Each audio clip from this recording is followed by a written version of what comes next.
তৌহিদি জনতা কারা? গত এক বছরে প্রায় 480 জন নারী ধর্ষণ হয়েছে। আমরা যদি একটু দেখি যে জুলাই গণঅভ্যুত্থানের পরেই দেশে প্রথমে থেকেই সংখ্যালঘু নিপীড়ন, মাজার হামলা, নারীর উপর নিপীড়ন, পাহাড়ি নিপীড়ন এবং একের পর এক এই ধরনের নিপীড়ন চলেছে। কোনোটা রাষ্ট্রের প্রত্যক্ষ সংযোগ ভূমিকা ছিল, কোনোটা রাষ্ট্র নীরব থেকে পরোক্ষ ভূমিকা দিয়েছে। এই কাজগুলো কিন্তু বারবার হয়েছে ইন্টিরিম সরকারের আমলে।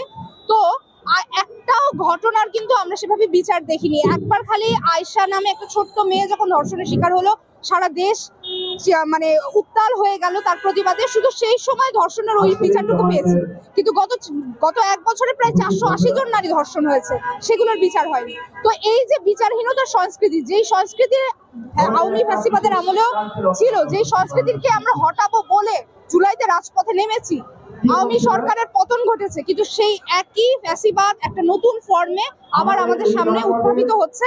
এবং এটাই আমাদের এই যে সংখ্যালঘু নিপীড়ন গুলো হচ্ছে, বা বাউল বা হচ্ছে আদিবাসী বা নারী বা আমাদের হচ্ছে মাজার গুলোর যে নিপীড়ন গুলো হচ্ছে, এই নব্য ফ্যাসিবাদের ধারা থেকে এই নিপীড়ন গুলো তৈরি হচ্ছে বলে আমি মনে করি।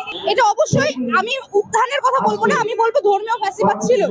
ধর্মীয় ফ্যাসিবাদ এইভাবে ছিল, কিন্তু আওয়ামী সরকারের পতনের পরে মানে যেই রাষ্ট্র ব্যবস্থাটা, যে সরকার ব্যবস্থাটা এখন এখানে দেখা যাচ্ছে, তাদের একটা পুষ্ট মানে নিউট্রিশন করা সেই কাজটা হচ্ছে আমাদের ধর্মীয় ফ্যাসিবাদকে দিচ্ছে। এবং অবশ্যই এখানে ধর্মীয় ফ্যাসিবাদের উত্থানটা আরো মাথাচাড়া দিও। এটা আমারও প্রশ্ন, তৌহিদি জনতা কারা? এরা অনেকেই, যেমন ধরেন খুলনার হামলায় আমরা দেখলাম যে আপ বাংলাদেশ যে নতুন পার্টিটি তৈরি হয়েছে, তাদের একজন খুলনার সমন্বয়ক সেখানে মারধর করলো।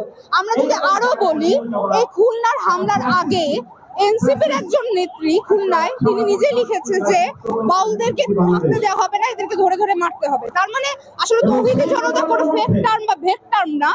আমাদের মনে হয় যে ইসলামপন্থী বা ডানপন্থী যে রাজনৈতিক দলগুলোর আছে, তারা হয়তো প্রত্যক্ষভাবে এই নামে আসতেছে না, কিন্তু অন্য নামে তৌহিদি জনতা হিসেবে রিপ্রেজেন্ট হচ্ছে।